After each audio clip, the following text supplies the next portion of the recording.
कार्यक्रम के प्रायोजक हैं श्री मदन भाई रेखाबेन हुमड़, रूपेन प्राची हुमड़, अनगवीर आर्शवीर हुमड़, रिक्ता विशाल सेठी, आरिका अर्जुन सेठी। आचार्य अमित गति स्वामी कहते हैं, सत्वेषु मैत्रिम गुणिषु प्रमोदम क्लिष्टेषु जीवेषु कृपापरत्वम माध्यस्थ भावम विपरीत वृत्तौ सदा ममात्मा विद्धातु देव। सभी जीवों से मैत्री करो, जो अपने से गुणों में अधिक हैं उन्हें देख करके आनंद से भर जाओ। जो दुखी हैं उन पर करुणा बरसाओ,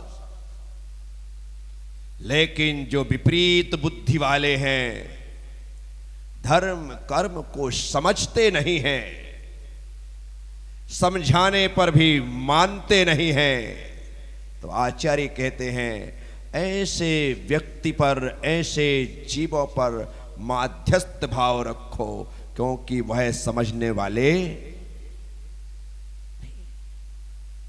क्लिष्टेषु जीवेषु कृपा परत्वम।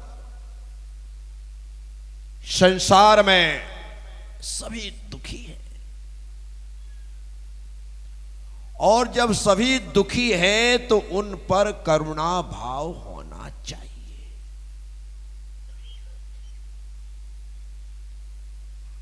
जिसके मन में परमात्मा निवास करता है वह करुणा, दया, प्रेम और अहिंसा से भरा होता है, और जिसके मन में शैतान निवास करता है वो क्रूरता, द्वेष, घृणा और शत्रुता के भाव से भरा होता है। आपके मन में सभी जीवों के प्रति करुणा का भाव है तो यह मान के चलिए आपके भीतर भगवान निवास कर रहा है, आपके भीतर परमात्मा बैठा है, क्योंकि ये परमात्मा के गुण हैं। जो परमात्मा के गुण यदि हमारे भीतर से प्रकट हो रहे हैं तो इसका अर्थ है वो हमारे भीतर है।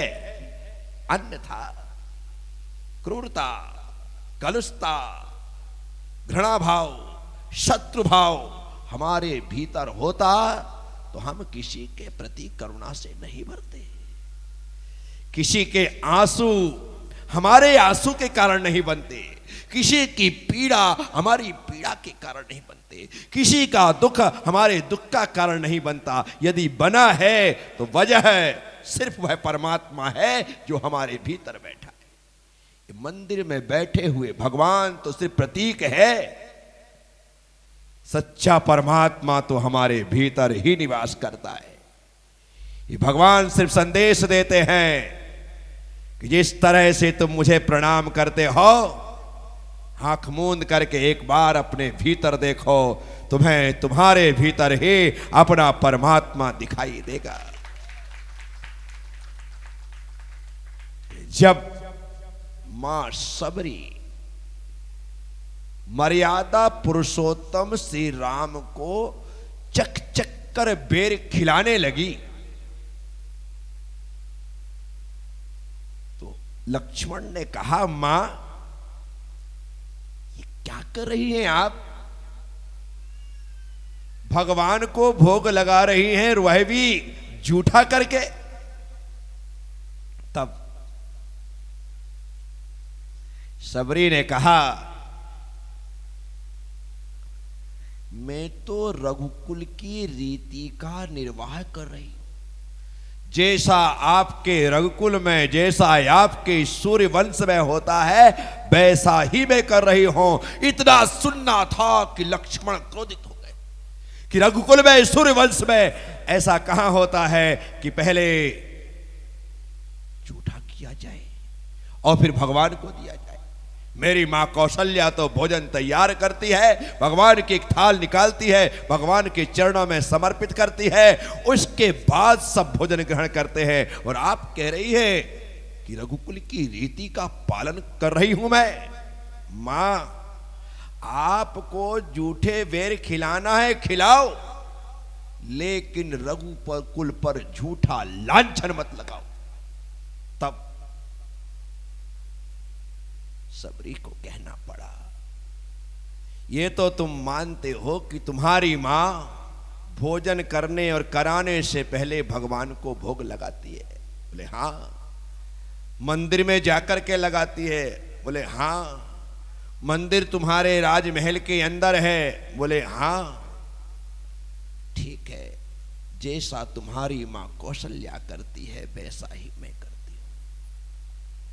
अब इसका सही समाधान सुनो। लक्ष्मण ने कहा सुनाओ मां। आखिर आपने रघुकुल के लिए ऐसी बात कही है, इसलिए पहले आपको बताना पड़ेगा। तब सबरी ने कहा ये राम तो आज मेरे द्वार पर आए हैं, मेरा राम तो मेरी जुबान में बसता है,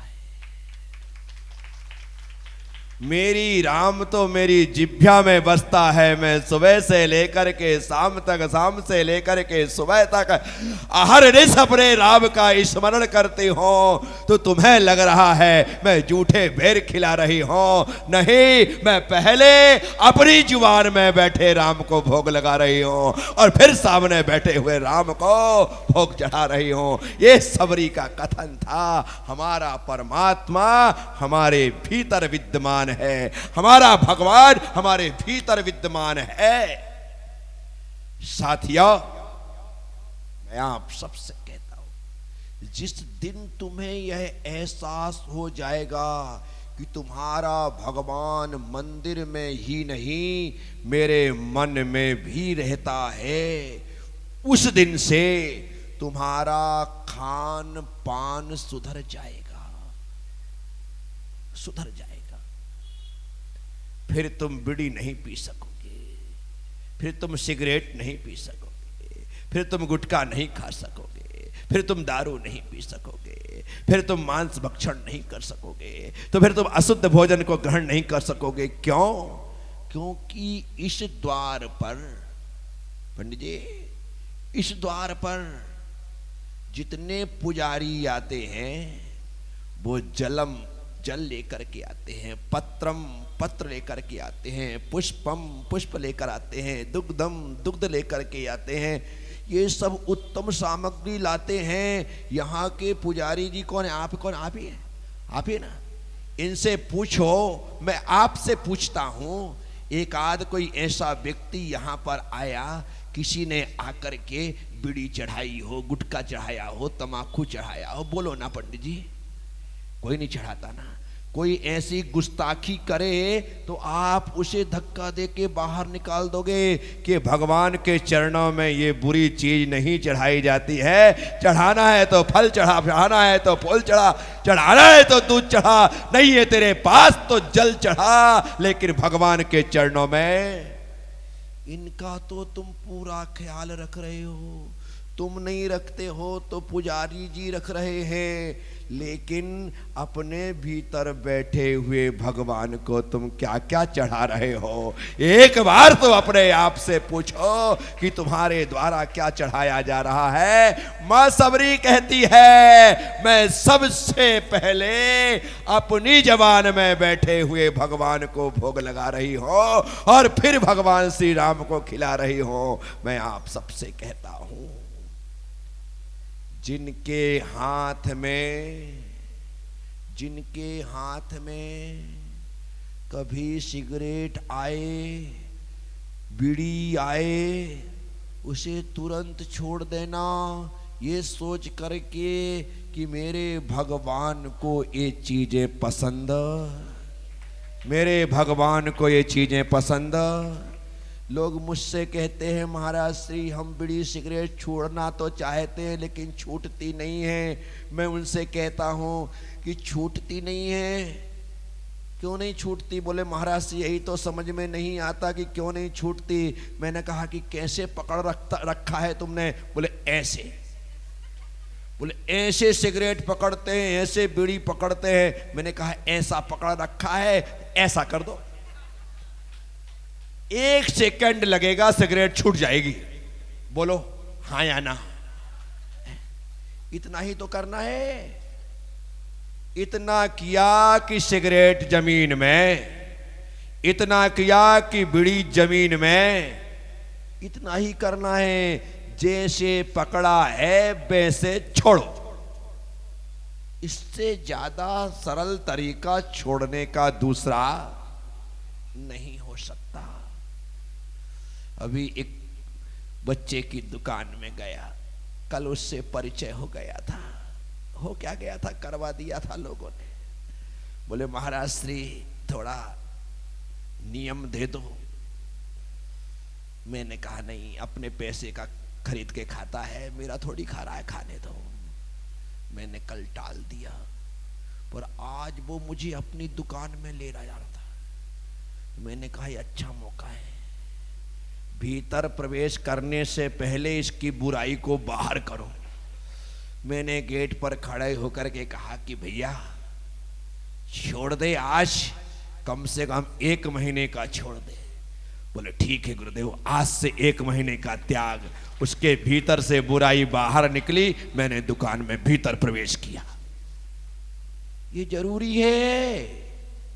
हमारे भीतर बैठे परमात्मा को आप क्या खिला रहे हो, क्या चढ़ा रहे हो, थोड़ा सोचो तो सही। खाने जैसी चीज चढ़ाओ।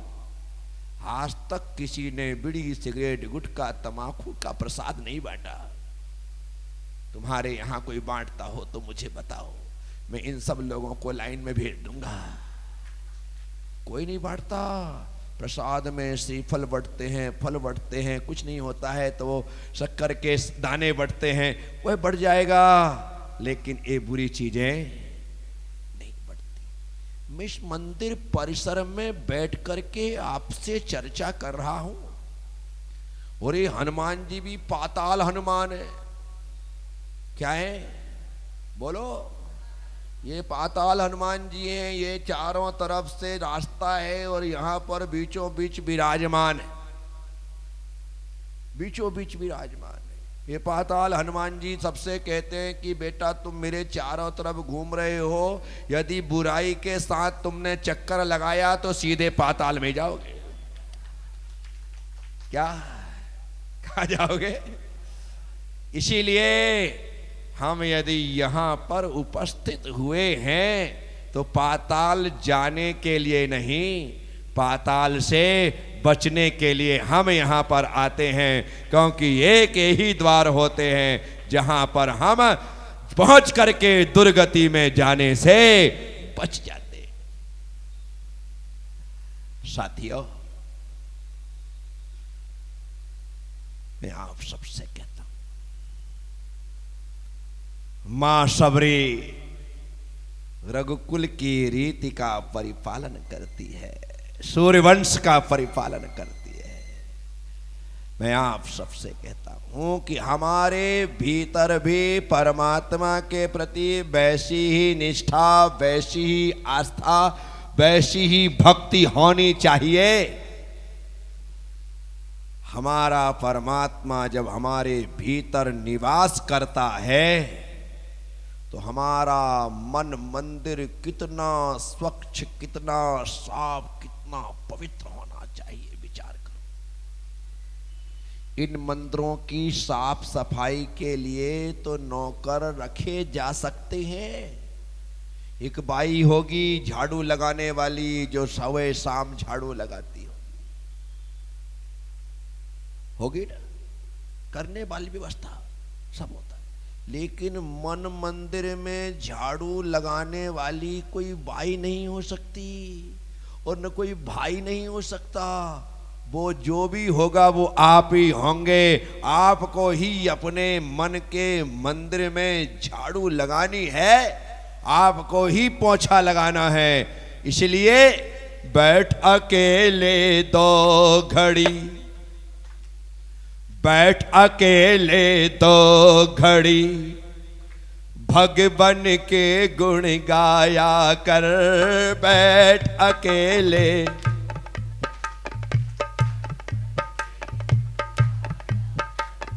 बैठ अकेले 2 घड़ी, भगवन के गुण गाया कर। बैठ, बोलो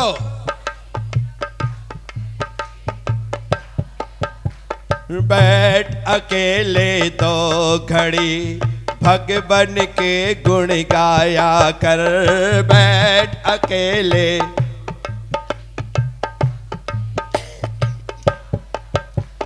मन मंदिर में ए जिया, मन मंदिर में, मन मंदिर में ए जिया, मन मंदिर में ये जिया, मन झाड़ू रोज लगाया कर। झाड़ू बोलो, झाड़ू झाड़ू रोज लगाया कर। झाड़ू कर, झाड़ू झाड़ू। बस इतना करना होगा।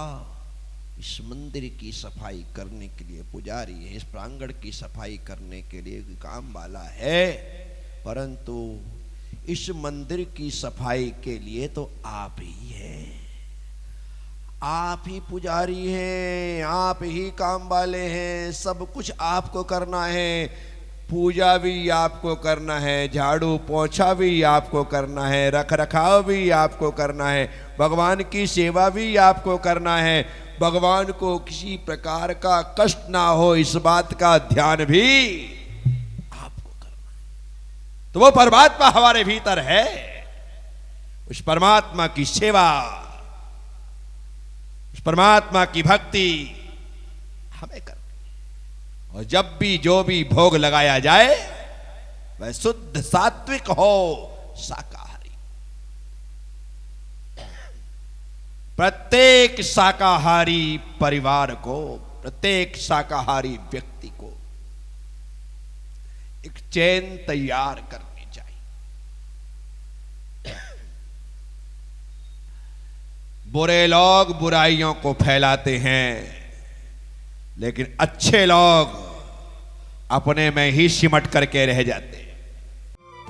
इस कार्यक्रम के प्रायोजक हैं श्री मदन भाई रेखाबेन हुमड़, रूपेन प्राची हुमड़, अनगवीर आर्शवीर हुमड़, रिक्ता विशाल सेठी, आरिका अर्जुन सेठी।